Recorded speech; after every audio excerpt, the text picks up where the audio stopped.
যেহেতু আমি 2001 সালে হজ রিলেটেড কাজের মধ্যে গেলাম, আমি জান্নাতের উচ্চ মাকাম কামনা করছি মরহুম সাইদি সাহেব আল্লামা দেলাওয়ার হোসেন সাইদি রাহিমাহুল্লাহ তাআলা নব্বরাল্লাহু মারকাদাহু ওয়া জাআলাল জান্নাতা মাসওয়াহু।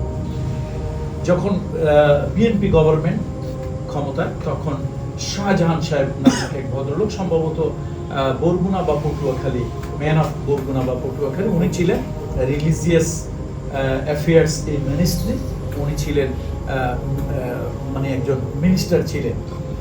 তো ওই সময় আমার মনের মধ্যে একটা ইচ্ছা হলো যে এই হজ ওমরা এই কাজে একটু নিজেকে সম্পৃক্ত করি।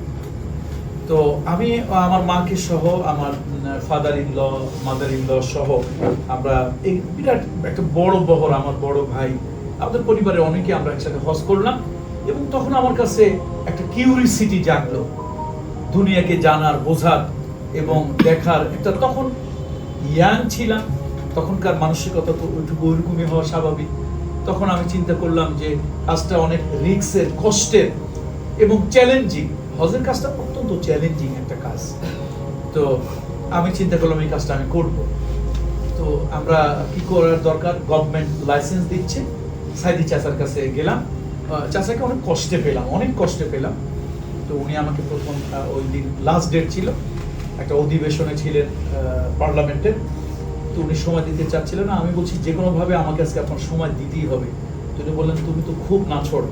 আচ্ছা ঠিক আছে, একটা পাস দিলেন। আমি গেলাম, বললাম যে আমার একটা লাইসেন্স করব, ধর্ম মন্ত্রণালয় আপনার একটা ডিউ লেটার দিতে হবে। উনি বললো না, আমার সংগঠনের এই সিদ্ধান্ত, আমরা এই কাজ করবো না, এটা নানান বদনাম দুর্নাম হয়, আর আমার পরিবারের পক্ষ থেকে আমি কাউকে এটা দেইনি, এটা একটা আমানত, আমি এটা ডিউ দেব না।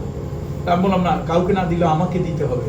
তো উনি হেসে দিয়ে বললেন যে তুমি তো নাছোড় বান্দা, তো তোমাকে দেব না, তোমার আব্বার মরহুম দেলোয়ার হোসেন আনসারী রহমতুল্লাহ আলাইহি, উনি একজন আল্লাহর ওলি বুজুর্গ ছিলেন, তার প্রতি আমার একটা দুর্বলতা আছে। তা আমার সংগঠনের সিদ্ধান্ত, আমরা এটা কাউকে দিব না, বা এই ব্যাপারে আমাদের কোনো আগ্রহ নাই। আমার পরিবার থেকেও আমি কাউকে দেইনি, তোমাকেও দেব না, তবে একটা ডিউ দেবো, এটা তোমার আব্বার সম্মান। আমাকে একটা ডিউ দিলেন এবং আমি অকল্পনি ওই বছর একটা হজ লাইসেন্সে 4 লাখ 5 লাখ টাকা করে, সেই সময় 2001-2 সালে 5 লাখ টাকা তো যথেষ্ট ভ্যালু।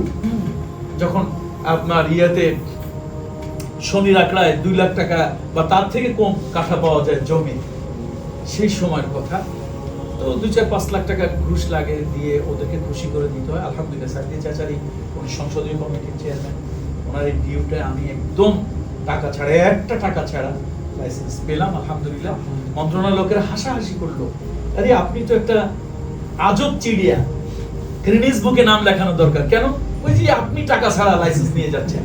আমি 10,000 টাকা অর্থাৎ 20টা 500 টাকার পরে নোট পকেটে নিয়ে গেলাম। আমি বললাম না, আমি তো আসলে অবৈধ কাজে পয়সা দিই না, তা আপনারা স্টপ করা আছেন, এটা বৈধভাবে আমি এটা দিলাম, সবাই মিলে আপনারা মিষ্টি খাবেন আমার লাইসেন্স প্রাপ্তির আনন্দে।